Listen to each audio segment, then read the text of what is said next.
اسلام کی بنیادی پہچان کیا ہے؟ حیا۔ جب ہم نے اسلام کے دامن کو چھوڑ دیا، یہ رسم حنا کے نام سے بدتمیزی، یہ کس معاشرے سے ہم نے لیے؟ ہمارا تو رب یہ بھی گوارا نہیں کرتا کہ ہفتے کے دن کی تعظیم ہو اور اونٹ کا گوشت ایک بندہ ترک کرے یہودیت کی رسم سمجھ کے، اسلام سے ٹکراتا نہیں ہے، پھر بھی جو ہے وہ اسلام اس کو گوارا نہیں کرتا۔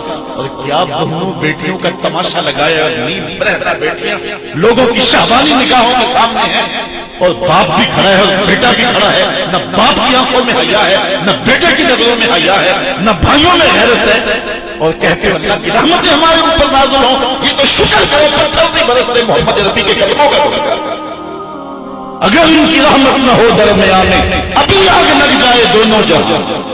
یہ تو ان کی رحمت ہے کہ پتھر نہیں برستے۔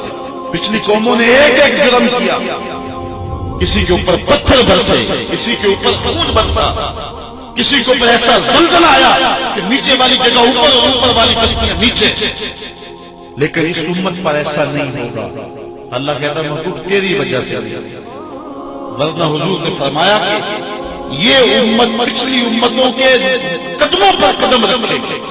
یہاں تک حضور نے فرمایا کہ اگر کسی شخص نے اپنی ماں کے ساتھ بھی زیادتی کیا یہ وہ بھی دیکھ رہے ہیں کیا کچھ نہیں ہے، قبروں سے مزدے اکھاڑ کر کے ان کی بے حرمتی نہیں کی جا رہی۔ کبھی ایسا بھی ہوا کیا؟ کچھ نہیں ہو رہا۔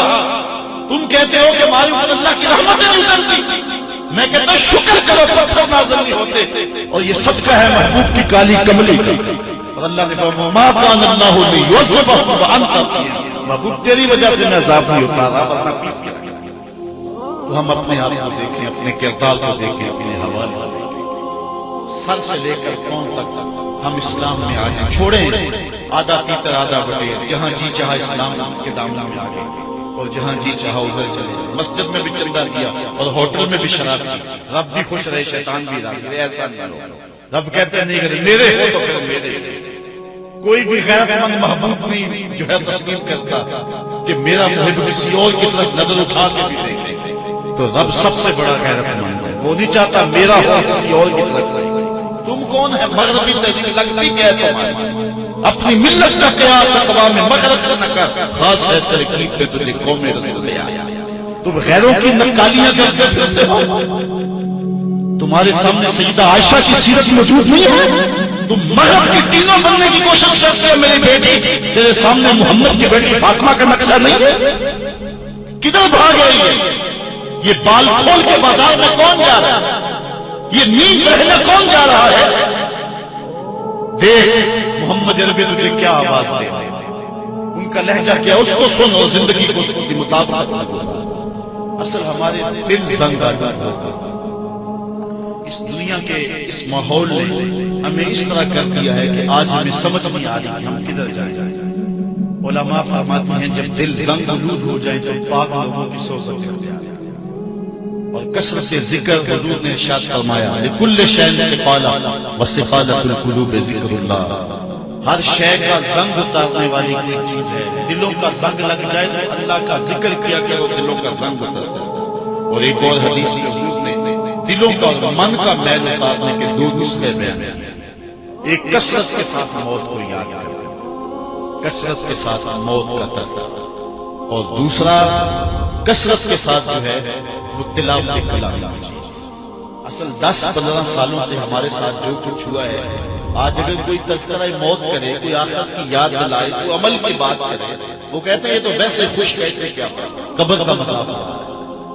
اللہ اکبر، قبر کا خوف دے دے کے لوکی میں ڈرانا۔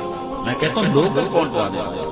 منکر نکیر کا پتہ آمنہ کے لال نے دیا، قوم کو بے عمل بنایا جائے اور ان کے سینے سے خوف خدا اور خشیت الہی جو ہے وہ کچھ چھکا جائے، اور یہ سب کچھ دین کے نام پہ کیا جا رہا ہے۔ اور چند مفاد پرست لوگوں نے ترغیب اور ترغیب جو کہ اسلام کا مزاج ہے، تبشیر قوم کو بے عمل بنایا جائے اور ان کے سینے سے خوف خدا اور خشیت الہی جو ہے وہ کچھ چھکا جائے، اور یہ سب کچھ دین کے نام پہ کیا جا رہا ہے۔ اور چند مفاد پرست لوگوں نے ترغیب اور ترغیب جو کہ اسلام کا مزاج ہے، تبشیر اور تنزیل نبی کا منصب ہے، اس کا مذاق اڑا کے رکھ دیا اور انہیں ایک متوازی دین دیا۔ جس کے نتیجے کے اندر قوم کی بے عملی جو ہے وہ پختہ تر ہو گئی اور اس کو وہ دین کا رنگ دیا۔ اللہ کے محبوب علیہ السلام نے فرمایا کہ دلوں کو زنگ لگ جائے ذکر سے، دلوں کو زنگ لگ جائے قرآن سے، دلوں کو زنگ لگ جائے تو موت کی کثرت کے ساتھ یاد کرنے سے